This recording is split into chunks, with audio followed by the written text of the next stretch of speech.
Assalamualaikum warahmatullahi wabarakatuh. Perkenalkan, nama saya Sinta Werolangi, NIM 201420664, Prodi Pendidikan Biologi Fakultas Keguruan dan Ilmu Pendidikan Universitas 19 November Kolaka.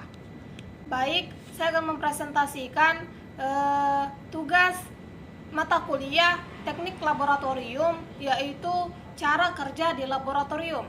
Langsung saja, cara kerja di laboratorium yang pertama yaitu mengenal bahan. Bahan kimia yang banyak digunakan dalam praktikum dapat dikenali dengan berbagai cara, diantaranya sifatnya dan fasanya, ataupun melalui penginderaan seperti baunya. Sifat yang paling umum adalah bersifat asam, basa, dan bentuk garam. Setiap kelompok ini dapat juga dibagi lagi menjadi asam kuat, asam lemah, basa kuat, basa lemah, garam netral. Garam bersifat basa dan garam bersifat asam. Fasa bahan kimia dapat berbentuk padatan, cairan, dan gas. Bahan kimia berbentuk padatan dapat dibagi lagi berbentuk kristal dan serbuk. Bentuk cairan misalnya semua pelarut organik. Bentuk gas misalnya NH3, CO2, dan H2S. Selain dengan cara di atas, bahan juga dapat dikenal dengan menggunakan indera, misalnya tembaga sulfat bentuk kristal, berwarna coklat ungu. Akan tetapi, dengan melihat bentuknya atau membaui terbatas hanya pada sebagian kecil bahan, dan hanya bagi orang yang sudah terbiasa bekerja dengan bahan kimia. Selanjutnya, berbagai contoh bahan kimia dengan fasa yang berbeda terdapat pada tabel, yaitu ada 3, padatan, cairan, dan gas. Padatan, yang pertama amonium asesat, yang kedua kuplir asesat, yang ketiga amonium hidroksida, yang keempat amonium karbonat, yang kelima barium klorida, yang keenam kalium karbonat, yang ketujuh kuplir sulfat. Cairan ada alkohol, asam sulfat, asam asesat, aseton, asam fosfat, asam klorida, benzena. Sedangkan gas yaitu moniakam, klor, fluor, formaldehid, hidrogen disulfida, nitrogen dioksida. Selanjutnya, cara kerja di laboratorium yang kedua yaitu menuangkan bahan. Proses penuangan bahan kimia merupakan kegiatan yang sering dilakukan dan memerlukan kecermatan dan ketelitian tersendiri. Adapun cara menuangkan bahan kimia berbentuk padat adalah sebagai berikut.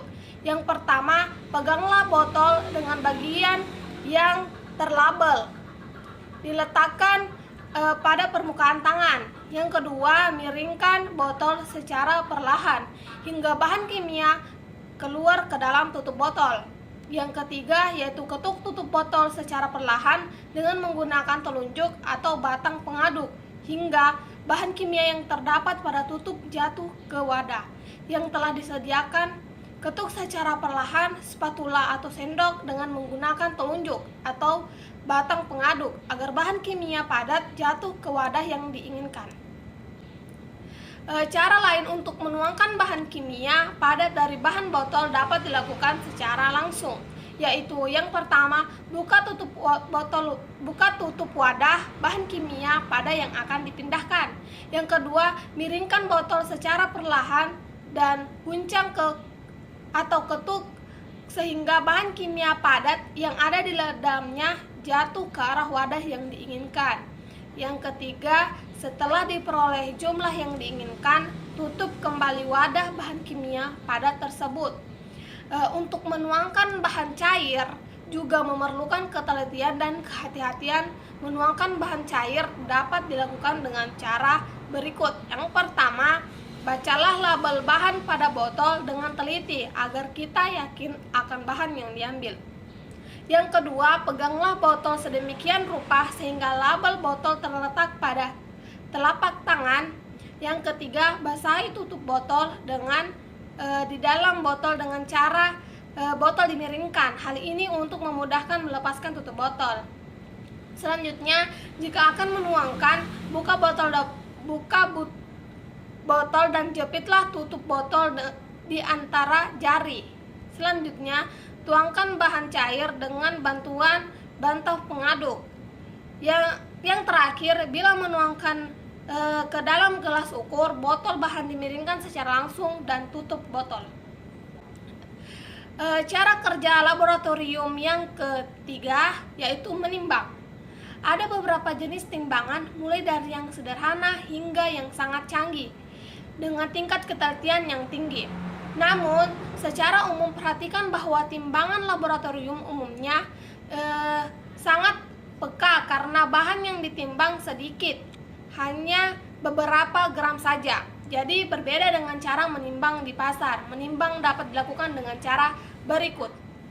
Yang pertama, bersihkan neraca dan piring neraca dari sisi bahan. Selanjutnya, setimbangkanlah neraca agar jarum menunjukkan angka 0 dengan cara menggeser skru pengatur. Yang ketiga, timbangan tepat bahan dengan cara meletakkan pada piring timbangan lalu catat beratnya.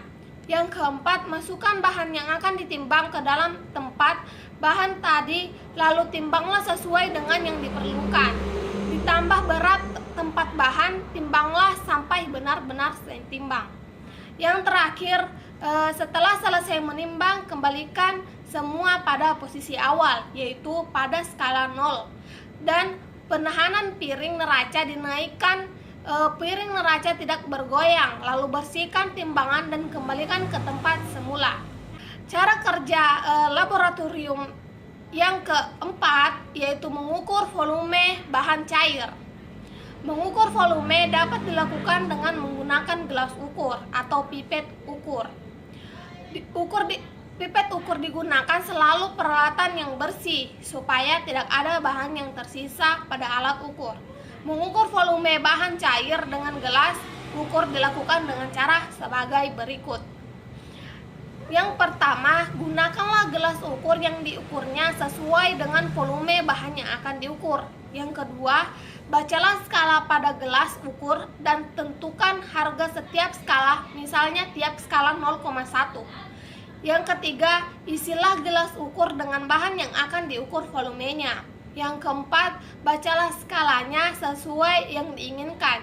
Pembacaan skala harus lurus dengan mata perhatian permukaan zat-zat cair yang diukur. Bila permukaan cekung, dibaca pada bagian terbawah permukaan. Bila permukaannya cembung, bacalah pada permukaan yang paling atas. Yang terakhir yaitu jika volume yang diinginkan sudah tetap, tuangkan ke dalam wadah yang lain dan jangan lupa bersihkan kembali gelas ukur yang telah dipakai. Selanjutnya, cara kerja laboratorium yang kelima yaitu menyaring. Untuk menyaring dilakukan dengan cara sebagai berikut. Yang pertama, gunakan kertas saring yang sesuai yang Anda inginkan. Yang kedua, bentuklah kertas saring sedemikian rupa sehingga sesuai dengan ukuran corong. Penyobekan bagian bawah kertas saring yang dilipat adalah untuk memberikan udara sehingga proses penyaringan berjalan lancar. Yang ketiga, tempatkan kertas saring pada corong dan basahilah kertas saring dengan air sehingga benar-benar melekat. Yang keempat, pasang corong pada statis dan masukkan ke dalam penampung filtrat. Yang kelima, tuangkan campuran yang akan disaring ke atas corong. Hati-hati jangan sampai melebihi kertas saring.